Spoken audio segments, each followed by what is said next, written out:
Hi, I'm Kamali, taking you through some of the things people are talking about and some of the stuff they're sharing around the world on Newsfeed today. Plus-size mannequins cause a debate among people in real life and on the internet. Is Google paying its fair share when it comes to news sites? 35 years of this Russian-made puzzle game. And bad behavior leads Rome to impose new rules for visitors.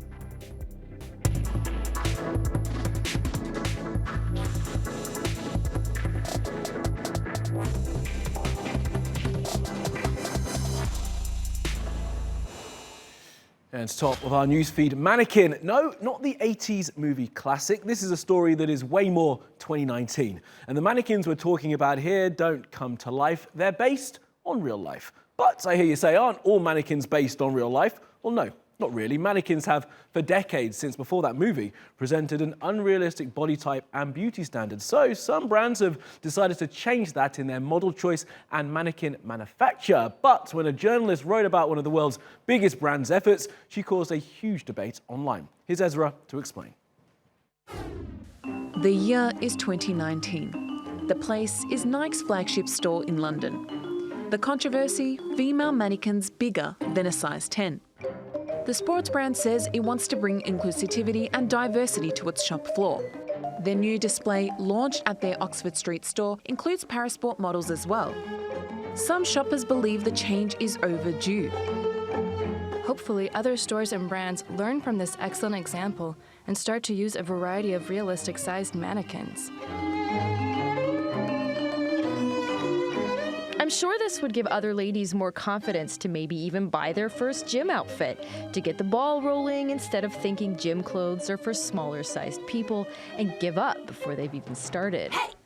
But it's 2019, so someone's hot take has triggered some hot tempers. This article calls Nike's mannequin obese, accusing the company of marketing poor health choices and selling a lie. The backlash has been predictably swift. It's not promoting obesity, it's showing real-life sizes. Others are quick to point out this debate shouldn't really be a debate at all. What a damaging piece of writing. I was even more heartbroken to discover that it was written by a woman. Nike launched its plus-size collection in 2017. The brand has also worked with models and athletes with a range of shapes and sizes. Old Navy, Nordstrom and Target have also rolled out mannequins that reflect women from all walks of life. And next, Google is being called out for making an unfair amount of money from online news sites. The search engine and increasingly ubiquitous media giant is everywhere. It's in our homes, it's on our phones, and of course, it's on our computers. And does Google's reach and algorithms give it an unfair level of control over the news? Or is that a necessary compromise to make sure news sites keep getting funded by ads sold by Google? Here's Adama. Google's overwhelming power online is without question. But is it overpowering the news industry? News Media Alliance says Google made $4.7 billion from advertising around news content last year. That's almost as much money made by the entire online news industry in the US.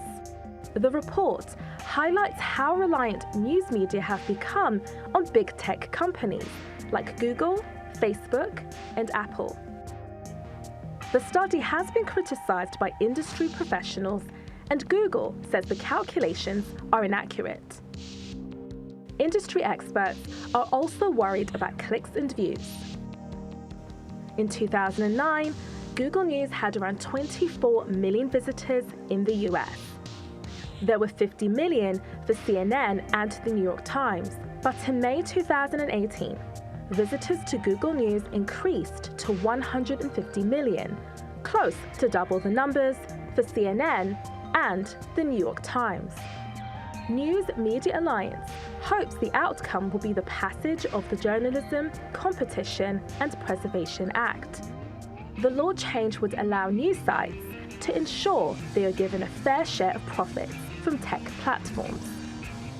It comes ahead of a congressional subcommittee that will look at the relationship between big tech companies, and the media. Whilst the industry faces a myriad of issues, such as staff cuts, the report suggests the news business is still robust.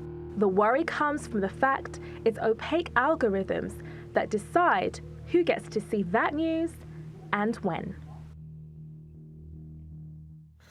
Okay, let's take a look at some of the other things that caught our eye on social media. Well, Kylie Jenner decided to host a Handmaid's Tale birthday party. Now, Handmaid's Tale is a show about women who are kept as slaves and used to produce children in a society where they're regularly raped, and when they're unable to have children, they're then sent to fields until they die. Kylie Jenner and her friends thought it was funny to dress up as characters from that show. She then posted the pics to her social media to her millions and millions of followers. The internet was not impressed.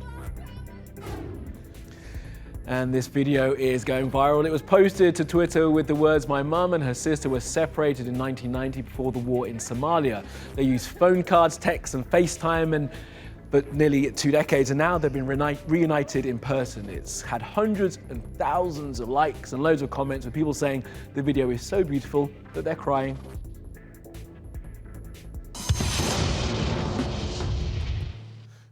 Now, since E3 is on in Los Angeles, 2 video game stories for you now. The first is about a new game that has a storyline that deals with a very modern issue: mass immigration.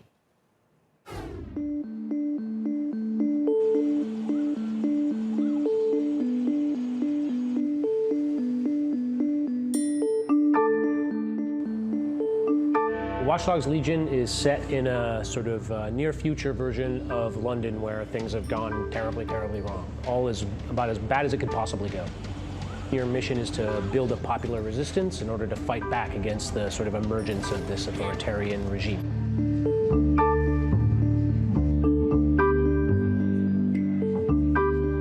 One of the pieces of our world fiction is that, there's a massive, immigration crisis. People are being pushed out of the country. They're trying to leave. The EU has put in a pre-processing center to sort of stem the flow of people flooding back into the European Union.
And now an older game which is celebrating 35 years on the planet. It's not that old. It's happy birthday to one of the best loved and most played video games of all time. Many happy returns to Tetris.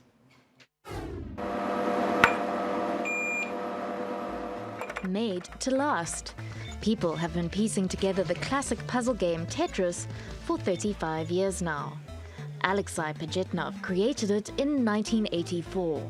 While working as a Soviet computer programmer in Moscow. I didn't expect anything like that, but at the moment when it appears on my screen and start falling down, I realized that it's a very good game. I had no doubt in it.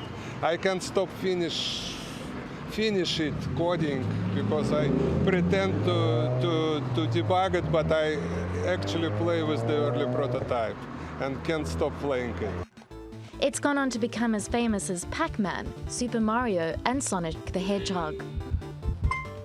But as Pajitnov was behind the Iron Curtain, he didn't receive any royalties from the game for 10 years. It was lots of Game Boy money because Game Boy was sold with Tetris bundled, and it was a huge product at that time. So most of those money get to Russia, but I never nobody bothers where they are and how they kind of distribute it. So it's not what I'm interested in to know. The game uses 7 distinctive geometric playing pieces, each made up of 4 squares. Pajitnov called it Tetris, a combination of tetra, derived from the Greek word meaning 4, and tennis, his favorite sport. It was so simple, and it was one of those like simple to play but impossible to master kind of games, kind of like Pac-Man. Like it was like so simple, like this can't be that difficult, and then it gets crazy difficult. And people kind of really hit on like a psyche of, I need to play this as far as possible and as long as possible. According to the Tetris company, more than 35 million copies of the puzzle game were sold for the original Nintendo Game Boy platform. Tetris has over 500 million downloads on mobile devices and hundreds of millions of products sold on more than 50 platforms across 200 countries. Pajitnov now lives in Seattle and says he hopes to celebrate more Tetris anniversaries in years to come. The technology increase, and I mean memory and speed of computer increase 100,000 times from what I start. But our brain remained the same, so I hope that people will like what they like now. Chess, checkers, backgammon, card game, Tetris, Pac-Man, and other good games. Proving it may just be a game, but one that survived the test of time.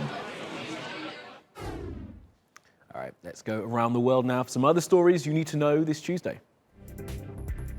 Now, these are 3 front pages from 3 Russian newspapers. They all say the same thing. We are Ivan Gulinov. Ivan Gulinov is a journalist for the website Meduza. He was arrested a couple of days ago on charges of being a drug dealer. He denies the charges and is being held under house arrest. There's been an outcry among his colleagues, other journalists at rival publications, and celebrities and musicians across Russia concerned about his current situation and the fact that he may have been arrested in an attempt to silence his reporting into state corruption. Now, the presidential spokesman says that mistakes may have been made in the arrest of Mr. Gulinov. It has been revealed the name of a female pioneer into in vitro fertilization was deliberately left off a commemorative plaque which marked the achievement of the first baby to be born using the technique. Jean Purdy was one of 3 scientists involved in the first use of IVF, but when it came time for the advancement to be immortalized on a plaque, her name was left off. Her 2 male colleagues' names were not. Jean Purdy's name and contribution is now being immortalized through social media. This 500-year-old painting by Leonardo da Vinci is currently on Mohammed bin Salman's super yacht in the Red Sea, according to the internet. It's called Salvator Mundi and was bought for $450 million in 2017 by another Saudi prince as a gift for MBS. A $450 million gift. Nice. The news of the masterpiece's whereabouts has been reported by Art.net. Obviously, MBS and the auction house Christie's have not confirmed the report.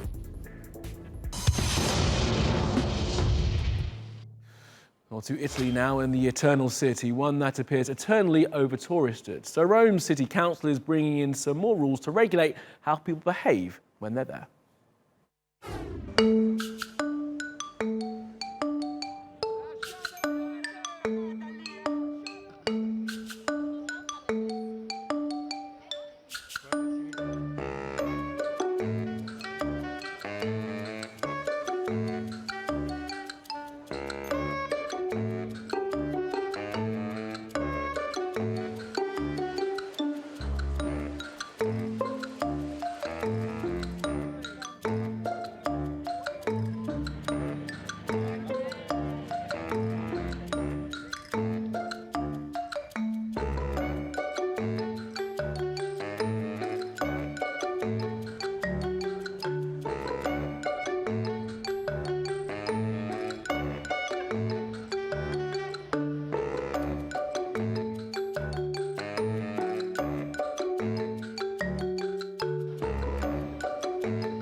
And that will be all for the Newsfeed team. Reach out to me with your questions, comments, complaints and suggestions. You'll find me at Kamali Melbourne. You'll find us 24/7 on YouTube. Be sure to subscribe to our channel and follow me on Twitter and Instagram. Follow, subscribe and add. See you again tomorrow.